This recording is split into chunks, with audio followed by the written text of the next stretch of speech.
வணக்கம் நண்பர்களே.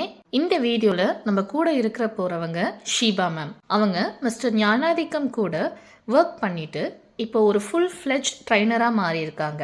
இப்போ நூற்றுக்கணக்கான லேர்னர்ஸ்க்கு வந்துட்டு ட்ரெயின் பண்ணிட்டு இருக்காங்க. அவங்களோட ஜேர்னி எப்படி இருக்கு அப்படின்றத அவங்க கிட்ட இருந்து நம்ம டைரக்டா கேட்டு தெரிஞ்சுக்கலாம். வணக்கம், என் பேர் ஷீபா. நான் ஒரு கார்ப்பரேட் கம்பெனியில் ட்ரெயினராக ஒர்க் பண்ணிகிட்ருக்கேன்.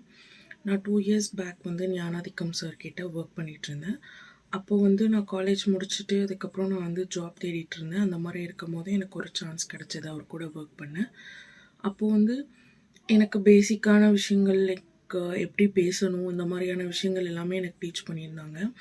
எனக்கு அவர் கூட ஒரு மென்டராக இருக்கும் போது ஒரு பர்சன்ட்டை எப்படி பேசணும், எப்படி ஒரு சேல்ஸை கன்வெர்ட் பண்ணுறது, அண்ட் அது மட்டும் இல்லாமல் நிறைய சாஃப்ட்வேர்ஸ் எனக்கு டீச் பண்ணியிருந்தாங்க. எனக்கு சொல்லிக் கொடுத்தாரு. அது ஃபார் எக்ஸாம்பிள் எப்படி எடிட்டிங் பண்ணணும், ஒரு கான்டென்ட் எப்படி ரெடி பண்ணணும், அண்ட் எப்படி ஒரு ஆளை ப்ரெசென்ட் பண்ணிக்கணும், அண்ட் எப்படி ஒருத்தர்கிட்ட கன்வே பண்ணுறது, எப்படி புரிகிற மாதிரி பேசுகிறது, இந்த மாதிரியான நிறைய விஷயங்கள் எனக்கு சொல்லி கொடுத்துருந்தாங்க. ஸோ அது எல்லாமே நான் யூட்டிலைஸ் பண்ணிவிட்டு இப்போ நான் ஒரு ட்ரெயினராக ஒர்க் பண்ணுறேன். இது ஒரு கார்ப்பரேட் கம்பெனி, பூனே பேஸ்டு கம்பெனியில் நான் ஒர்க் பண்ணிகிட்ருக்கேன். லைக் பர் இயருக்கு நான் ஒரு 1000 ஸ்டூடெண்ட்ஸை ட்ரெயின் பண்ணுற மாதிரியான ஒரு ஜாபில் நான் ஒர்க் பண்ணுறேன். இது எல்லாமே ஒரு பேசிக்காக அந்த இடத்துல இருந்து தான் ஸ்டார்ட் ஆச்சு. ஞானாதிக்கம் சார் கூட நான் ஒர்க் பண்ணுறப்ப நிறைய விஷயங்கள் லேர்ன் பண்ணிக்கிட்டேன். அவர் சொல்லி கொடுத்ததையும் தாண்டி அவரை பார்த்து கற்றுக்கிறதா இருக்கலாம். அவர் ஒரு சின்ன விஷயங்கள் கூட எப்படி நோட் பண்ணணும் அப்படின்னு நமக்கு சொல்லி கொடுப்பாரு.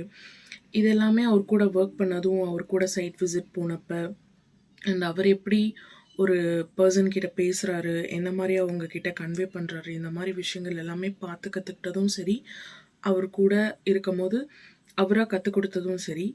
இதை நமக்கு ஒரு ப்ராடக்ட் நாலேஜாக இருக்கலாம், ஒரு விஷயத்தை பற்றி நம்ம எப்படி கன்வே பண்ணுறோம் அப்படிங்கிறதுலேருந்து எப்படி ஒருத்தருக்கு புரிகிற மாதிரி சொல்லணும், அவங்களுக்கு பெருசாக அதை பற்றி நாலேஜே இல்லை, அவங்களுக்கு நம்ம ஒரு விஷயத்த கன்வே பண்ணணும் அப்படின்னா எந்த மாதிரி கன்வே பண்ணால் ஈஸியாக ரீச் ஆகலாம், அந்த மாதிரி விஷயங்கள்லேருந்து நம்ம எப்படி பிராண்டிங், பர்சனல் பிராண்டிங் எப்படி பண்ணுறது, அண்ட் ஒரு சோஷியல் மீடியாவில் இப்போ இருக்க ஜென்ரேஷனுக்கு சோஷியல் மீடியாவில் நம்மளோட ரீச் இருக்க வேண்டியது ரொம்ப முக்கியமான விஷயம்.